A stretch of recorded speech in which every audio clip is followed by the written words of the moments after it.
Imagine, les portes du malakut s'entr'ouvrent, la faim affaiblit le corps, mais la voix de la rue s'élève, plus forte, plus claire. En tasawwuf, un moment précieux peut surgir, la yakaza, l'éveil du cœur. Les yeux du cœur s'ouvrent, la rue voyage dans les mondes invisibles, contemple des réalités cachées.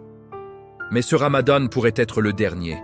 Pour ne pas le gaspiller, nous plongerons dans ses secrets profonds. Comment vivre ce mois comme une ascension verticale de l'âme, briser les chaînes du nafs, réveiller la rue, et transformer la faim en proximité divine. Le jeûne n'est pas seulement priver le ventre, c'est réveiller le cœur endormi. Abonne-toi à Secret d'Islam maintenant, like cette vidéo et écris en commentaire. Oh Allah, éveille mon cœur ce ramadan. Partage pour que d'autres âmes s'éveillent. Prêt pour ce voyage intense? Allons-y. Le soleil se couche sur le dernier repas avant l'aube. Tu avales une date, un verre d'eau, peut-être un peu de pain. L'alarme est réglée à 3 heures du matin. Tu t'allonges, le ventre encore plein, le nafs satisfait. Il te murmure « Dors ». Mais à l'instant où la dent de Fajr retentit, tout change. Une porte intérieure se ferme. Le nafs, ce roi autoproclamé de ton corps, perd son trône. Il ne peut plus commander, il ne peut plus prendre. Il ne peut même plus tendre la main vers un verre d'eau sans la permission d'Allah. La faim est une libération. Regarde ce que dit Saïd Nursi. Peu importe ce que tu donnes au nafs, il n'est jamais rassasié. Quand il obtient tout, il oublie que cela vient d'Allah et pense que c'est de lui-même. Ramadan brise cela. À Dour, la faiblesse arrive. À Asr, le dos se courbe, les yeux se fatiguent, les forces s'épuisent. À Maghrib, tu n'es plus qu'une enveloppe vide. Et c'est là que la rue reprend son royaume. Le riche et le pauvre, le puissant et le faible, tous ressentent la même chose. Ils ne sont pas maîtres, ils sont abédés, esclaves, dépendants, incapables de faire le geste le plus simple sans l'autorisation divine. Ramadan te fait goûter ta faiblesse. Celui qui oublie sa faiblesse devient comme Pharaon. Celui qui s'en souvient devient un serviteur parfait. Un homme riche disait « Je supporte la faim facilement, je suis fort ». Mais à Asser, il s'est effondré. Il a murmuré « Oh Allah, je pensais que c'était ma force, mais c'est ta miséricorde qui me tient debout. » Ce jour-là, son jeûne a commencé pour de vrai. Erreur numéro 1. Croire que la faim est seulement physique. Non, la faim est un miroir. Elle te montre ce que tu es sans tes illusions. Sans nourriture, sans eau, sans confort, qui reste? Un serviteur qui ne possède rien, même pas son prochain souffle. Erreur numéro 2. Négliger le souhour par paresse. Le prophète a dit « Il y a une baraka dans le souhour, ne le négligez pas. » Pourquoi? Parce que se lever dans le noir, quand tout le monde dort, c'est un acte d'amour caché vers le Créateur. C'est dire à Allah « Je te choisis toi plutôt que mon sommeil. » Celui qui rate le souhour rate cette baraka précieuse. Erreur numéro 3. Penser que la faiblesse est une défaite. Au contraire, c'est une victoire. Chaque fois que ton dos se courbe à Asr, chaque fois que tes mains tremblent, c'est le nafs qui perd du terrain. Et l'âme qui gagne de l'espace pour s'élever. C'est là que commence la yakaza, l'éveil du cœur. Alors pose-toi ces questions qui brûlent en cette fin de journée. À Asr aujourd'hui, quand tes forces t'ont abandonné, as-tu pensé à Allah? Ou as-tu seulement pensé au repas de l'iftar? Quand tu as levé les mains pour ton invocation, as-tu senti que tu n'étais rien sans lui? Ou as-tu cru tout contrôler? Si ces mots te font frissonner, c'est que ton âme commence déjà à s'éveiller. Demain matin, quand l'alarme sonnera pour le souhour, ne touche pas seulement à la nourriture, touche ton cœur. Dis « Oh Allah, je me lève pour toi dans l'obscurité. Éveille-moi. » Si ce chapitre t'a secoué jusqu'aux larmes, like cette vidéo maintenant pour dire « Je veux que mon jeûne réveille mon cœur. » Abonne-toi à Secret d'Islam pour plonger dans ces secrets divins.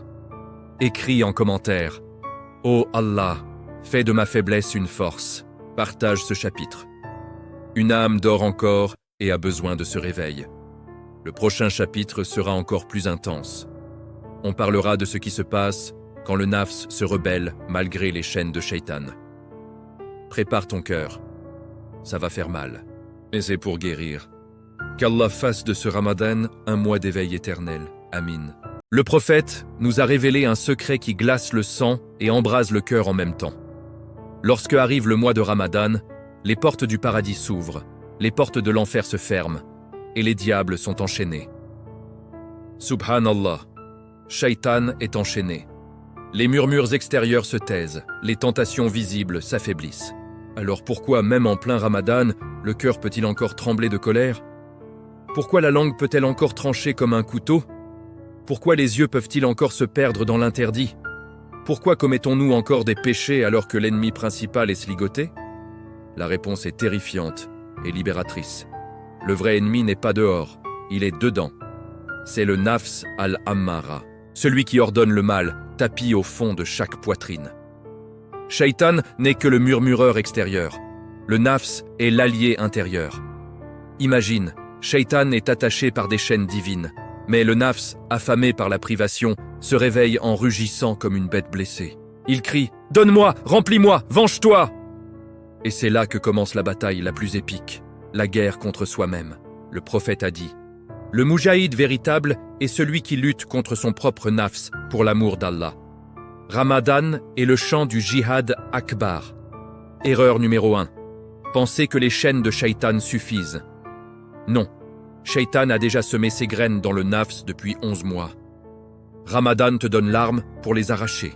La faim, la soif, la faiblesse. Mais c'est toi qui dois manier l'arme. Un homme pieux jeûnait depuis des années. Un après-midi d'Asr, sa femme lui a parlé sèchement. Il a senti la colère monter. Il a voulu crier, mais il s'est souvenu. Shaitan est enchaîné, ce n'est pas lui, c'est moi. Il s'est tu, a fait wudu, a prié et a pleuré. Oh Allah, ce nafs est mon pire ennemi. Aide-moi à le dompter. Ce jour-là, il a gagné une bataille que 1000 shaitans enchaînés n'auraient pas pu lui faire perdre. Erreur numéro 2. Laisser la faim devenir une excuse. Je crie parce que j'ai faim. Je regarde haram parce que je m'ennuie. Non, la faim est censée briser l'orgueil, pas libérer la colère. Si la faim te rend pire, c'est que le nafs a pris le dessus sur la rhume. Le Coran dit « Ô vous qui avez cru, le jeûne vous est prescrit, afin que vous atteigniez la taqwa. » Taqwa égale protection. Protection contre quoi? Contre le nafs al-ammara, contre ses ordres, contre sa tyrannie intérieure. Erreur numéro 3. Oublier que le nafs est un animal sauvage. Il faut le dresser, pas le nourrir. Chaque jour où tu résistes, quand tu baisses le regard, retiens la langue, pardonne au lieu de crier, tu le domptes un peu plus.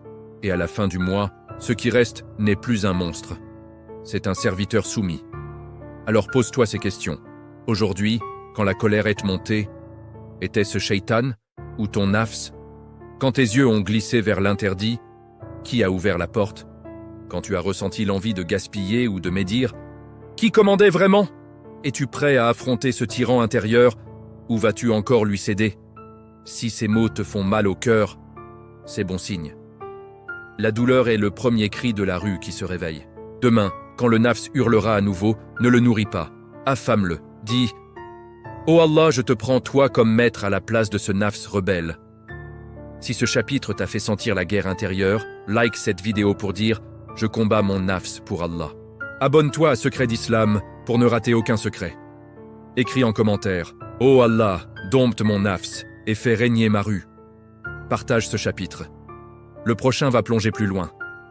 Quand la faiblesse physique devient force spirituelle et comment la rue s'envole, prépare-toi, la montée commence. Qu'Allah nous aide à vaincre notre plus grand ennemi, nous-mêmes. Amin ya Rab. Le soleil est au zénith. Dour vient d'être prié. Ton corps est lourd, tes paupières tombent, ton dos ploie sous un poids invisible. Tu t'assois contre le mur, la gorge sèche comme du parchemin, les lèvres gercées. Tu murmures « Oh Allah, je n'en peux plus ». Et à cet instant précis, quand tout semble perdu, quelque chose d'extraordinaire se produit. La faiblesse physique devient la plus haute échelle vers le ciel. C'est le troisième secret brûlant de Ramadan. La roue ne s'élève que quand le corps s'incline jusqu'à terre. Le prophète a dit « Le jeûne est un bouclier. » Un bouclier contre quoi? Contre le nafs, contre l'orgueil, contre l'illusion de puissance. Quand tu jeûnes, ton corps perd sa force, ses illusions s'effritent, et la rue, cette étincelle divine en toi, respire enfin librement. Regarde les anges, ils n'ont ni faim, ni soif, ni sommeil, ni désir. Ils sont pure adoration. Pendant 1 mois, Ramadan te rapproche d'eux.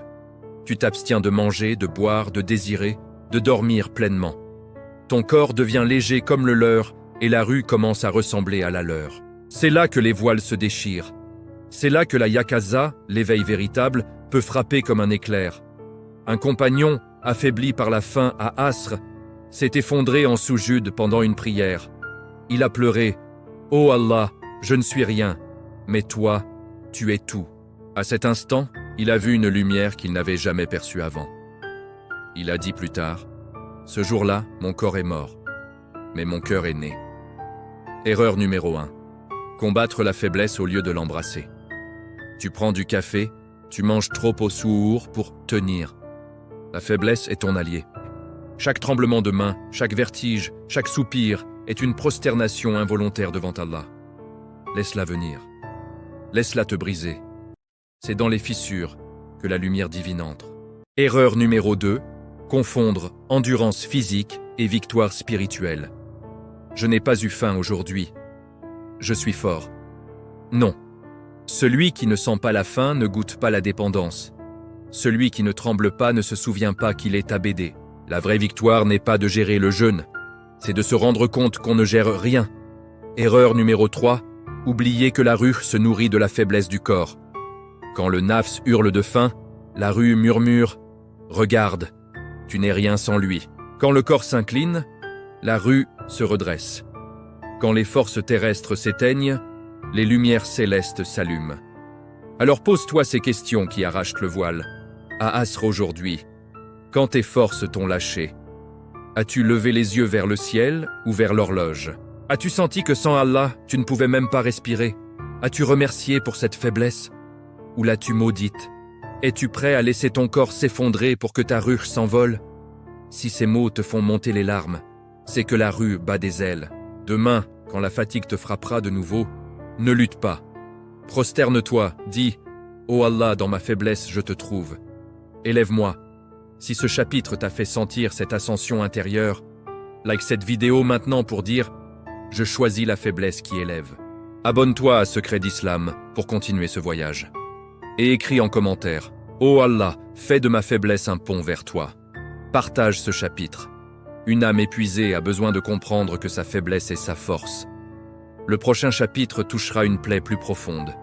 Quand le Coran descend dans un cœur affamé, prépare ton cœur. La révélation continue. Qu'Allah fasse de notre faiblesse une porte ouverte sur son immensité. Amin et ya arham ar-rahimin. Le soir tombe. Tu t'assois sur le tapis de prière, le mouchaf ouvert devant toi.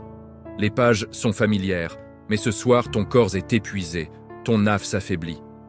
Dans ce silence, le Coran ne se lit plus. Il descend. C'est le 4e secret incandescent de Ramadan. Allah dit « Le mois de Ramadan est celui durant lequel le Coran a été descendu comme guide pour les gens. » Descendu, pas seulement sur le prophète, mais potentiellement sur chaque cœur qui se prépare à l'accueillir. Premier niveau. Écoutez comme si le prophète te récitait personnellement. Ferme les yeux. Tu es à Médine. Sa voix douce résonne. Bismillahirrahmanirrahim. Chaque mot est une caresse sur ton âme. Deuxième niveau. Assister à la descente avec Jibril. Tu vois l'ange immense descendre du 7e ciel. Le calame divin touche la terre. Ressens. Quand tu lis ce soir, c'est cette nuit que tout a commencé. Un 3e niveau. Écoutez directement du kalam al-azali. Pas d'intermédiaire. La parole éternelle descend dans ton cœur. Un grand harif s'est arrêté sur une aya, les larmes coulant sans bruit. Il a entendu la voix sans voix. Il répondit « Mon cœur a failli exploser d'amour ». Ce jour-là, son jeûne était une rencontre. Erreur tragique. Lire le Coran comme un devoir pour finir un juz. Le Coran n'est pas un quota. C'est une pluie de miséricorde qui ne touche que les cœurs préparés par la faim et la soif. Erreur Neno 2. Laissez les écrans voler la voix du Coran. Tu mets une récitation en fond pendant que tu scrolles. Le Coran devient musique de fond. Non. Éteins tout. Assieds-toi seul. Laisse la faim nettoyer ton cœur pour que la parole divine y trouve une place pure. Erreur N03. Ne pas arrêter sur une aya qui touche. Quand un verset te frappe, arrête-toi, relis-le 10 fois, pleure dessus. Demande Oh Allah, que veut dire ce verset pour moi aujourd'hui? C'est là que le Coran descend vraiment. Alors pose-toi ces questions qui brûlent l'âme. Ce soir, quand tu ouvriras le Mouchaf, liras-tu pour cocher une case ou pour rencontrer Allah? As-tu déjà senti une ayah comme si elle descendait sur toi pour la première fois? Es-tu prêt à laisser ton cœur affamé devenir le lieu de la révélation? Veux-tu entendre le Coran ou le recevoir? Si ces mots font vibrer quelque chose en toi, c'est que le Coran commence à descendre. Ce soir, avant Tarawih, éteins tout, ouvre le Mouchaf. Dis, ô Allah, fais descendre ton Coran dans mon cœur comme il descendit sur ton prophète. Si ce chapitre t'a donné des frissons divins, like cette vidéo maintenant pour dire, je veux recevoir le Coran dans mon cœur. Abonne-toi à Secret d'Islam pour que chaque page devienne une rencontre. Et écris en commentaire, avec ferveur, ô Allah, fais descendre ton Coran dans mon cœur affamé. Partage ce chapitre. Une âme assoiffée attend cette pluie de miséricorde. Le prochain chapitre va encore plus haut. Les 3 parties de Ramadan, Rahma, Maghfira, Itku, et comment chaque décennie élève ton cœur vers la libération totale. Prépare-toi. L'ascension s'accélère. Qu'Allah fasse de nos cœurs des lieux où son Coran descend chaque jour. Amin ya Rab. Bismillahirrahmanirrahim. Les jours défilent comme des perles qui tombent d'un collier brisé. Les 10 premiers sont passés. Tu sens la fatigue, mais une douceur inconnue, une miséricorde divine enveloppe tes os. Ramadan est une ascension en 3 étapes. 3 portes s'ouvrent pour élever ton âme. Le prophète a dit, les 10 premiers jours sont Rahma, le milieu, Maghfira, et la fin, délivrance. Première porte. Rahma. La miséricorde d'Allah descend comme une pluie douce sur un sol assoiffé. Le corps résiste, mais la Rahma t'enlace. Elle te porte quand tu chancelles.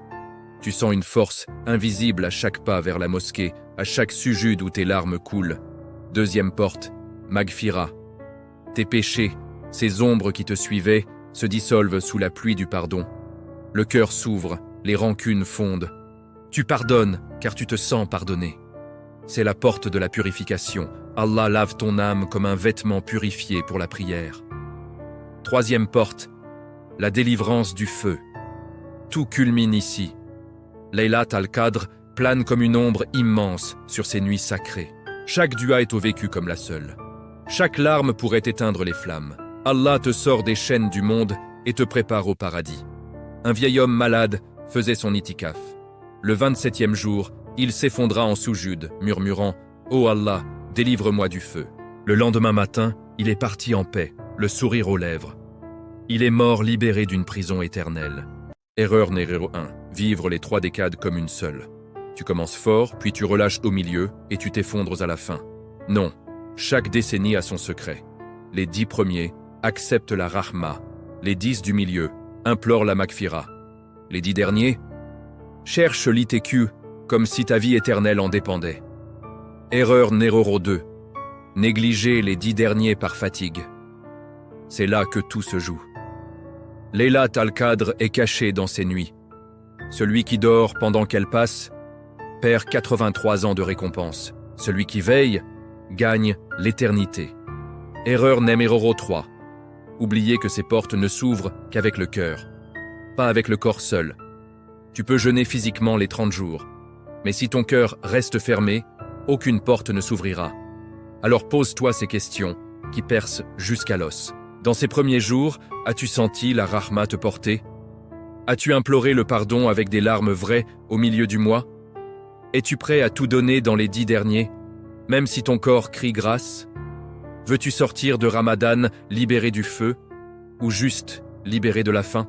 Si ces mots font monter une vague dans ta poitrine, c'est que les portes commencent à s'entr'ouvrir. Dès ce soir, dis « Ô Allah, fais-moi passer. Ô Allah, fais-moi passer par tes 3 portes. Rahma, Maghfira, Itku. Ne me laisse pas repartir enchaîné. » Si ce chapitre t'a donné l'envie de vivre les 10 derniers comme jamais, like cette vidéo maintenant pour dire « Je veux la libération du feu ». Abonne-toi à Secret d'Islam pour ne rater aucune étape de cette ascension. Et écris en commentaire « Ô Allah, ouvre-moi tes portes. » Partage ce chapitre. Une âme est encore prisonnière. Le prochain chapitre va entrer dans le cœur du mystère. Itikaf. Quand tu t'enfermes avec Allah. Prépare-toi. La solitude sacrée commence. Qu'Allah nous fasse passer par ces 3 portes et nous libère du feu. Amin et ya Mufarij al-Kurub. Les 10 derniers jours arrivent comme un ouragan de lumière. La fatigue est là, profonde, mais elle est compagne. Une sunna oubliée s'impose. L'itikaf, l'enfermement volontaire avec Allah. Le prophète le vivait chaque année, laissant le monde derrière lui. Pourquoi? Parce que Laylat al-Qadr est cachée ici. Pour la chercher, il faut couper les liens avec tout ce qui n'est pas Allah. Imagine, tu entres dans la mosquée, ton téléphone reste éteint dehors, le bruit de la dounia s'éteint comme une bougie soufflée. Il n'y a plus que le tapis sous tes pieds, le mouchaf devant toi, et le silence qui hurle de présence divine. Tu n'es plus employé ou étudiant, tu es seulement abédé, un serviteur seul face à son Seigneur. L'itikaf n'est pas une retraite, c'est une mort volontaire à la dunya pour renaître en Allah. Un jeune homme a fait itikaf 3 jours. Le premier jour, il pleurait. « Oh Allah, je suis sale. Comment osais-je entrer ici ?» Le deuxième jour, il sentait les chaînes se briser. Le troisième, à l'aube, il a levé les mains. « Oh Allah, prends-moi maintenant. » Il est sorti transformé. Son regard brillait, sa voix tremblait d'amour. Il avait goûté à la mort et à la vraie vie. Erreur numéro 1. Penser que l'itikaf est réservé aux grands. Non, même un jour suffit, même quelques heures. Erreur numéro 2. Apporter le monde dans la mosquée. L'itikaf est une prison d'amour, tu t'enfermes pour qu'Allah t'ouvre ses portes. Erreur numéro 3. Sortir sans avoir cherché Layla al-Qadr. Tu passes ces nuits à dormir, à rêver, à attendre l'iftar du lendemain. Non. Vis chaque nuit comme si c'était la nuit. Prie ta tahajjud jusqu'à ce que tes genoux tremblent. Lis le Coran jusqu'à ce que ta voix se brise. Pleure jusqu'à ce que tes larmes sèchent. Cherche et tu trouveras. Alors pose-toi ces questions qui font saigner l'âme. As-tu déjà passé une nuit entière seul avec Allah, sans téléphone, sans bruit, sans excuses? Es-tu prêt à t'enfermer 3 jours pour lui, ou même une seule nuit? Si Laylat al-Qadr passait cette année et que tu dormais, pourrais-tu te le pardonner? Veux-tu sortir de l'itikaf comme un homme nouveau, ou comme tu y es entré? Si ces mots te donnent envie de tout lâcher pour courir à la mosquée, c'est que la rue appelle à la solitude sacrée. Dès ce soir ou demain, éteins ton téléphone. Entre dans une mosquée, même pour 1 heure. Dis « Oh Allah, je m'enferme avec toi. Ne me laisse pas repartir tel que j'étais. » Si ce chapitre t'a fait sentir l'appel de l'itikaf, like cette vidéo maintenant. Abonne-toi à Secrets d'Islam pour vivre ces secrets jusqu'au bout. Et écris en commentaire « Oh Allah, accorde-moi l'itikaf et Laylat al-Qadr. » Partage ce chapitre. Une âme est encore enchaînée à la dunya et a besoin de cette clé.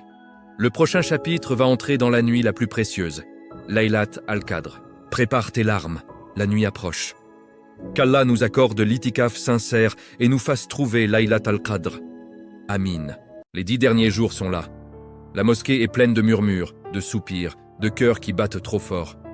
Chaque nuit, tu te demandes, est-ce celle-là? Chaque tarawi semble être le dernier. Chaque dua, une supplique désespérée. Et au milieu de cette attente brûlante, une nuit plane comme une ombre immense. Une nuit qui fait trembler les trônes des cieux. Laylat al-Qadr. Allah dit dans sa parole éternelle, « Nous l'avons certes fait descendre pendant la nuit du destin. » Et qui te fera connaître ce qu'est la nuit du destin? La nuit du destin est meilleure que 1000 mois. Durant celle-ci, descendent les anges et l'esprit, par permission de leur Seigneur pour tout ordre. Elle est paix jusqu'à l'apparition de l'aube. Subhanallah. Une nuit meilleure que 1000 mois. 1000 mois, c'est 83 ans et 4 mois d'adoration ininterrompue. Une seule nuit peut effacer une vie de négligence, réécrire ton destin, ouvrir les portes du paradis grand battant. Le prophète dit « Celui qui est privé de Laylat al-Qadr est vraiment privé d'un immense bien. » Privé. Comme un mendiant qui passe devant un trésor et ne le voit pas. Comme un voyageur qui dort pendant que la caravane arrive au but. Imagine cette nuit. Les anges descendent en nombre infini, portant des drapeaux verts, emplissant la terre d'une lumière que les yeux ne peuvent supporter. Jibril est parmi eux. Ils entouraient chaque fidèle qui prie, chaque dua qui monte, chaque larme qui tombe. Ils disent « Amin » à tes invocations. Ils inscrivent ton destin de l'année à venir. Et Allah, dans sa grandeur, pardonne, élève, transforme. Regarde cette femme simple, mère de famille et nombreuse. Elle passait ses nuits à veiller seule dans un coin de sa maison. Elle lisait le Coran, priait, pleurait. « Oh Allah, je n'ai rien à offrir, mais je t'offre mes larmes. » La 27e nuit, elle sentit une paix immense l'envahir. Le lendemain, elle raconta « J'ai entendu une voix sans voix. Comme si Allah me disait « Je t'ai vu et je t'ai pardonné. » Depuis ce jour, sa vie a changé. Elle était entrée libérée. Erreur numéro 1. Penser que Laylat al-Qadr est forcément le 27. Le prophète l'a cherché dans les nuits impaires. Vise chaque nuit comme si c'était la nuit. Ne dis pas « Je veillerai seulement le 27 ». Shaitan adore cette phrase. Erreur numéro 2. Passer la nuit à dormir ou à scroller. Tu veilles pour des reels, mais pas pour Laylat al-Qadr. Erreur qui coûte l'éternité. Erreur 103. Ne pas multiplier les actes simples mais sincères. Le prophète a enseigné, dit « Allahumma innaka afuwun tuhibbul afwa fafu anni » Oh Allah, tu es celui qui pardonne beaucoup. Tu aimes pardonner, alors pardonne-moi. Une dua courte.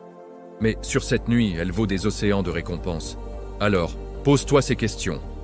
Es-tu prêt à veiller cette nuit comme si c'était ta dernière chance? As-tu déjà passé une nuit entière à supplier? Si Laylat al-Qadr passait et que tu dormais, pourrais-tu supporter le regret éternel? Veux-tu changer ton destin ce Ramadan ou le laisser filer? Si ces mots te font trembler d'espoir en même temps, c'est que la nuit t'appelle. Dès ce soir, éteins tout. Entre en itikaf, même chez toi. Prie, lis, pleure, supplie. Dis, « Oh Allah, ne me prive pas de Laylat al-Qadr, fais-en la nuit de ma renaissance. » Si ce chapitre t'a donné envie de veiller, like cette vidéo maintenant pour dire « Je cherche Laylat al-Qadr de tout mon cœur. » Abonne-toi à Secret d'Islam pour vivre ces nuits sacrées ensemble. Et écris en commentaire « Oh Allah, accorde-moi Laylat al-Qadr et change mon destin. » Partage ce chapitre. Une âme risque de dormir pendant sa nuit la plus précieuse. Le prochain chapitre, le dernier Tarawi, le moment des adieux. Prépare tes larmes. Qu'Allah nous fasse vivre Laylat al-Qadr et nous inscrive parmi les libérés du feu. Amin ya Rab al-Alamin. Bismillahirrahmanirrahim. La mosquée est pleine à craquer. Les rangs sont serrés, les cœurs battent à l'unisson. L'imam entame le dernier juz. Les versets de Surat An-Nas, Al-Falaq et Al-Ikhlas tombent comme des larmes sur les tapis. Les voix tremblent, les épaules s'affaissent. Et soudain, une vague de tristesse immense envahit la salle. C'est le dernier Tarawi. Le départ de Ramadan n'est pas une fin de mois. C'est un arrachement, une séparation d'avec un ami qui t'a aimé et purifié. Le prophète priait avec une douceur qui faisait pleurer les Sahaba. Une nuit, ils l'ont suivi jusqu'au matin. Il a dit « Celui qui se lève en prière pendant Ramadan avec foi, ses péchés passés seront pardonnés. » Chaque raka'a était une montée. Chaque sujud, une chute d'amour, et maintenant c'est fini. L'imam termine le witr. Les amines résonnent une dernière fois. Les gens se lèvent lentement, comme s'ils portaient un poids invisible. Les larmes coulent sans bruit. Adieu aux nuits où tu te sentais vivant. Adieu à la rama qui t'a porté, à la magfira qui t'a lavé. Une sœur veuve venait chaque nuit au fond de la mosquée. Le dernier soir, elle est restée longtemps après le salam. Elle a embrassé le tapis. « Ô Ramadan, tu m'as tenu compagnie. Si je ne te revois pas, prie pour moi. » Elle est sortie en titubant, comme ayant perdu un être cher. Ce n'était pas juste un mois, c'était son sauveur. Ne pars pas comme si de rien n'était. Le dernier Tarawi est un deuil sacré. Pleure, supplie Allah. Ô Allah, ne me prive pas du prochain Ramadan, et si c'est le dernier, accepte-le de moi. Erreur numéro 2. Oublier que ce pourrait être le dernier. Combien ont prié le dernier Tarawi l'an dernier et ne sont pas revenus cette année? Allah seul sait. Vis ce moment comme si c'était le dernier. Lève les mains plus haut, pleure plus fort, supplie plus longtemps. Erreur numéro 3. Laissez le cœur repartir inchangé. Si après 29 Tarawih, ton cœur est toujours dur, alors le mois t'a traversé sans te toucher. Ce soir, quand l'imam dira « As-salatu khayrun minan naum », vas-tu pleurer ou juste ranger ton tapis? As-tu remercié Ramadan pour chaque larme? Es-tu prêt à dire adieu en sachant que ce pourrait être définitif? Veux-tu que ton cœur parte avec Ramadan ou reste accroché à la dunya? Si ces mots te touchent, c'est que l'adieu a déjà commencé. Ce soir, reste plus longtemps. Lève les mains jusqu'à ce qu'elles tremblent. Dis, « Oh Allah, ne laisse pas Ramadan partir sans emporter mes péchés. » Like cette vidéo pour dire « Je pleure l'adieu à Ramadan. » Abonne-toi à Secret d'Islam pour que chaque mois sacré soit vécu jusqu'au bout. Écris en commentaire. Oh Allah, accepte ce dernier Taraoui. Partage ce chapitre. Une âme va vivre son dernier adieu sans le savoir. Le prochain chapitre va refermer la boucle. Le dernier Souhour, le dernier Iftar. Prépare ton cœur. La vraie épreuve commence. Qu'Allah fasse de nos derniers Taraoui des adieux acceptés. Amine ya Musabbib al-Asbab. L'aube se lève sur le 30e jour. Le réveil sonne dans le silence total. Tu ouvres les yeux et une douleur douce amère te serre la poitrine. C'est le dernier Souhour. Tu te lèves, les jambes lourdes, le cœur plus lourd encore. Tu manges lentement, presque religieusement, une date, un verre d'eau, un morceau de pain. Chaque bouchée est un adieu. Tu bois et tu sens le goût de l'eau comme jamais, pure, fraîche, un cadeau que tu ne reverras peut-être plus de la même façon. Tu fais l'intention pour le dernier jeûne et ta voix tremble. Oh Allah, si c'est mon dernier Ramadan, accepte-le de moi. Le jour passe comme un rêve accéléré. Dour, Asr, les heures s'étirent, mais la fin n'est plus la même. Elle est sacrée, elle est finale. Puis le soleil décline. La danne de Maghrib retentit pour la dernière fois. Tu lèves les mains, les larmes coulent avant même la date. Tu romps le jeûne, une date, une gorgée d'eau. Le goût explose, mais le cœur pleure. C'est le dernier iftar. La table est simple, presque vide de superflu. Quelques dates, de l'eau, un peu de soupe. Tu manges en silence, et chaque bouchée est une prière. Oh Allah, ne laisse pas ce mois partir sans emporter mes chaînes. Et là, au milieu de cette joie mêlée de tristesse, la question arrive. Et après? Demain, plus de souhour dans le noir, plus de faim qui brise l'orgueil, plus de tarawih qui élève l'âme, plus de Laylat al-Qadr qui réécrit le destin. La vie reprend. Le travail, les écrans, les disputes, les habitudes. Et toi? Vas-tu redevenir celui d'avant? Vas-tu rallumer la cigarette que tu avais éteinte? Vas-tu rouvrir les applications qui t'éloignaient d'Allah? Vas-tu laisser la langue redevenir tranchante, les yeux se perdre, le cœur se durcir? Le prophète a dit « Jeûner 6 jours de Shawwal, c'est comme jeûner une année entière. » Pourquoi? Parce que Ramadan ne doit pas s'arrêter. Il doit continuer dans le cœur, dans les actes, dans la constance. 30 jours de jeûne égale 300 bonnes actions. 6 jours de Shawwal égale 60. Un frère avait tout donné, puis a tout perdu en une bouffée le jour de l'Aïd. Il a pleuré.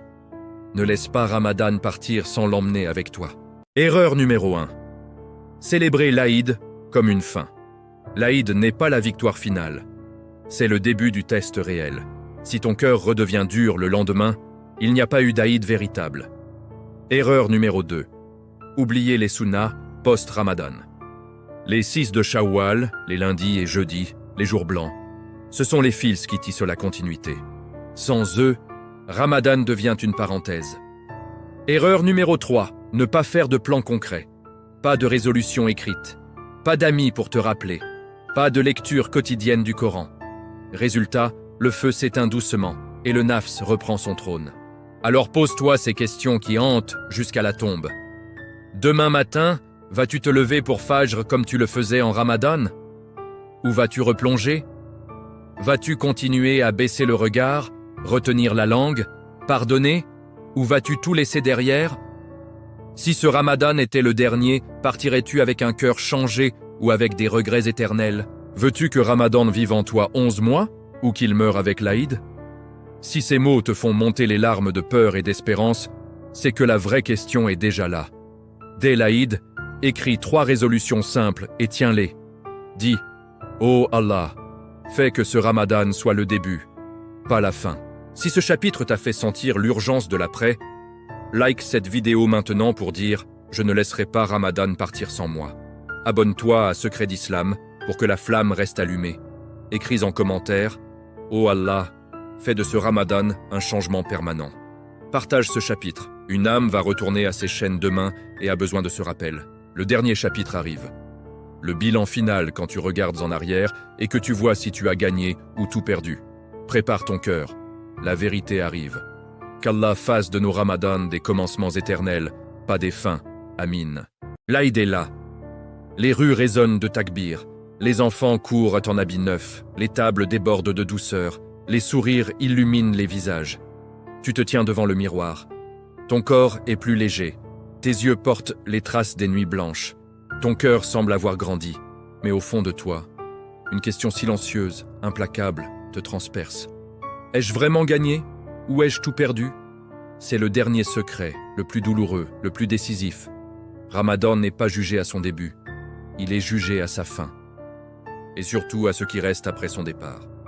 Le prophète a dit « Les actes les plus aimés d'Allah sont les plus constants, même s'ils sont petits. Pas les explosions de ferveur en début de mois, pas les larmes intenses pendant Laylat al-Qadr. La vraie victoire est dans la constance qui suit l'Aïd. Quand la faim n'est plus là pour forcer la discipline, quand Shaitan est de nouveau libre, quand le nafs relève la tête, vas-tu tenir? Regarde en arrière. As-tu pardonné ceux qui t'ont blessé ou gardes-tu encore la rancune? Ton regard est-il plus bas, ta langue plus douce, tes mains plus généreuses? Ou es-tu déjà revenu à l'ancien toi? As-tu continué à lire ne serait-ce qu'une page de Coran par jour? Ou le mouchaf est-il déjà refermé? As-tu prié Fajr à l'heure? Ou le lit a-t-il repris ses droits? Un homme avait tout donné, il avait pleuré chaque nuit, pardonné à son frère, arrêté ses addictions. Le jour de l'Aïd, il a souri. Mais 2 semaines plus tard, un ami l'a vu fumer à nouveau. Crier sur sa femme, scroller des heures. Il s'est effondré seul, j'ai tenu 30 jours et j'ai tout jeté en 30 minutes. Il avait gagné Ramadan, mais perdu la guerre qui suit. Erreur numéro 1, penser que l'Aïd est la fin de l'effort. Non. L'Aïd est le test suprême. C'est quand les chaînes sont enlevées que tu vois si elles étaient vraiment brisées. Erreur numéro 2. Ne pas ancrer le changement. Pas de plan, pas de petit dhikr quotidien. Résultat, la flamme s'éteint et tu redeviens l'homme d'avant, avec l'illusion d'avoir changé. Erreur no 3. Oublier que ce Ramadan pourrait être le dernier.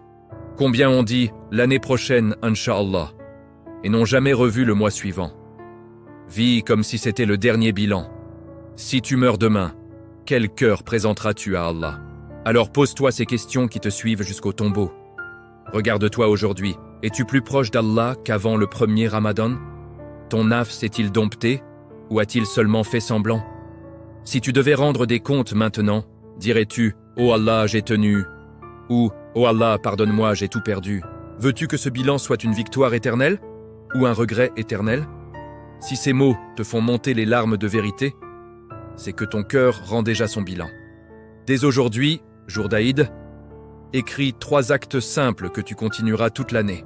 Dis « Oh Allah, ne laisse pas ce Ramadan mourir en moi. Fais-le vivre jusqu'à ma rencontre avec toi. » Si ce chapitre et toute cette série t'a secoué jusqu'à l'âme, like cette vidéo finale pour sceller ton engagement. Je choisis la victoire éternelle. Abonne-toi à Secret d'Islam pour que chaque rappel garde la flamme allumée. Et écris en commentaire, du plus profond de ton être.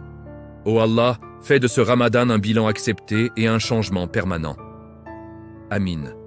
Partage toute la série. Une âme va repartir vers ses chaînes et a besoin de cette lumière.